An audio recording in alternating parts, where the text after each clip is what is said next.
আসসালামু আলাইকুম। চলে আসলাম আরেকটি মিনি ব্লগ নিয়ে। এই ব্লগটা একটু মোটামুটি বড়ই। যাক এটা ছিল আমাদের পিকনিক ডে ব্লগ। এই তো পিকনিকের মূল উদ্দেশ্য অনেক আগে থেকেই ছিল করার, তবে করার হয়নি সময়ের জন্য। তারপরে এই ঈদে ভাইগনা আমাদের ট্রিট দিল সব বাচ্চাদের, কোথাও নিয়ে যে খাওয়ার জন্য টাকা। তো চিন্তা করলাম সেই টাকা দিয়ে আমরা না হয় পিকনিক খেলে, যদিও সে টাকা হবে না। তো সবাই থেকে কিছু কিছু সাথে নিয়েছিলাম, নিয়ে অ্যাড করেই ওই অ্যামাউন্টটা দিয়ে আমরা চিন্তা করলাম বিরিয়ানি রান্না করব। তো বিরিয়ানি রান্নার জন্য মাংস কিনা থেকে ধরে যে বাজারগুলো আছে ওগুলো ভাবছিলাম আমরাই করতে বের হবো। তো এটার জন্য বের হওয়া, কিন্তু বের হওয়ার উদ্দেশ্যের আগেই বাসায় বাচ্চাদের ঝগড়া লেগে যায়। তো ওদের মন ভালো করতে আমরা চলে আসি বাড়ির কাছে জালকুড়ি যে 10 মাইলটা আছে সেখানে। সেখান থেকে ঘুরে ফিরে আমাদের রাত হয়ে যায়। তারপরের দিন আমাদের যেহেতু পিকনিক, তো পরের দিন সকালবেলায় এই পিকনিকের বাজারগুলো করে নিয়ে আসে আমার বড় ভাইয়া।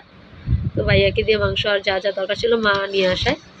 এই তো তারপর মেজো আপা সেজো আপা সবাই বসে বসছে কাটাকাটি করার জন্য। আর আমি আমি হচ্ছে বাসায় গেলে একদম প্রিন্সেস একটা ট্রিটমেন্ট পাই। সেই ট্রিট অনুযায়ী আমি মনে করেন খাই দাই আর ঘুমাই, ঘুরে ফিরি খাই দাই আর মোবাইল টিপি।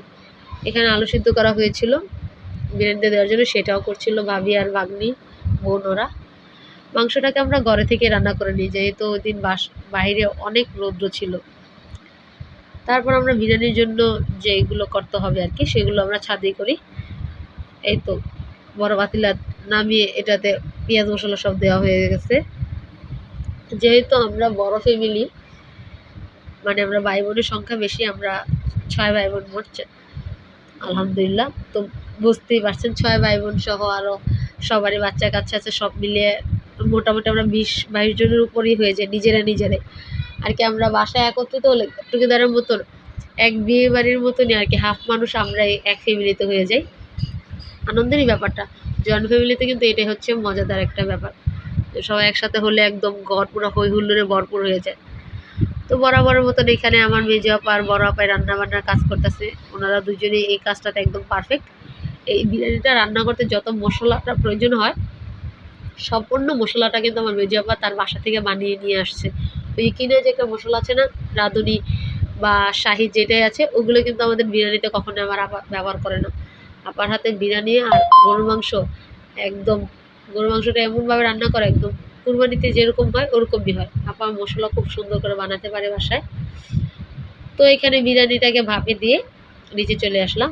এখানে ভাবি শসা কাটাকাটি করছিল বরাবরের মতন, আমি আবারও বসে বসে দেখছিলাম আর ভিডিও করছিলাম আর কথা বলতেছিলাম সবাই। তারপর আমরা চলে গেলাম, বিরিয়ানিটা ভাপে দেওয়া শেষ। দেখুন কি সুন্দর হয়েছে, আলহামদুলিল্লাহ মাশাল্লাহ। কালারটা দেখতে যতটা সুন্দর হয়েছে খেতেও কিন্তু অতটাই অসাধারণ হয়ে গেছে। এখান থেকে আমরা বিরিয়ানিটাকে ভালো মতো প্রসেস করে একদম ঘরে নিয়ে যাব নিচে, সেখানে গিয়ে খাওয়া দাওয়ার প্রস্তুতি করতে হবে। এই হচ্ছে আমাদের মধু সুন্দরী, মধু ওই মধু, এটা ছিল তরমুজ। মধু নামে কিন্তু ভাইরাল হয়েছে এবার, তাই মধু কথাটা বলা। তো এই মধুটা আমার মায়ের কথা ছিল যে পিকনিকে তরমুজ লাগবে, তো মায়ের পক্ষ থেকে ছিল এই তরমুজ দুইটা কিন্তু সত্যিই মধুর মতন হয়েছিল। এই তো খাওয়া খাওয়াই শুরু করে দিলাম, সবাই যে যার মতন খাওয়া খাওয়াই শুরু। প্রথমে চলে গিয়েছিলাম দুলাবের কাছ থেকে একদম ডাইরেক্ট বড় ভাগ্নের কাছে, তার রিভিউ দেখেন মাশাল্লাহ। তারপর আমি চলে আসলাম, আপা প্যাকেট করতেছে, বললাম তুমি বক্সিং শুরু করছো? তারপর বললো তোমার জন্যই বক্সিং, যেহেতু আদির বাবা আসেনি। তারপর আমি সুটকেস থেকে সুন্দর একটা দামি প্লেট নামিয়ে নিলাম, মায়ের সাজানো সুটকেস থেকে প্লেট নিয়ে সেইটাতেই আমি খাওয়া শুরু করলাম। আমরা খাবার দাবার শেষে মজু দিয়ে আমাদের ব্লগটাকে আমি বিদায় জানালাম। এই পর্যন্তই। ভালো লাগছে কিনা অবশ্যই জানাবেন। এত বড় ব্লগটা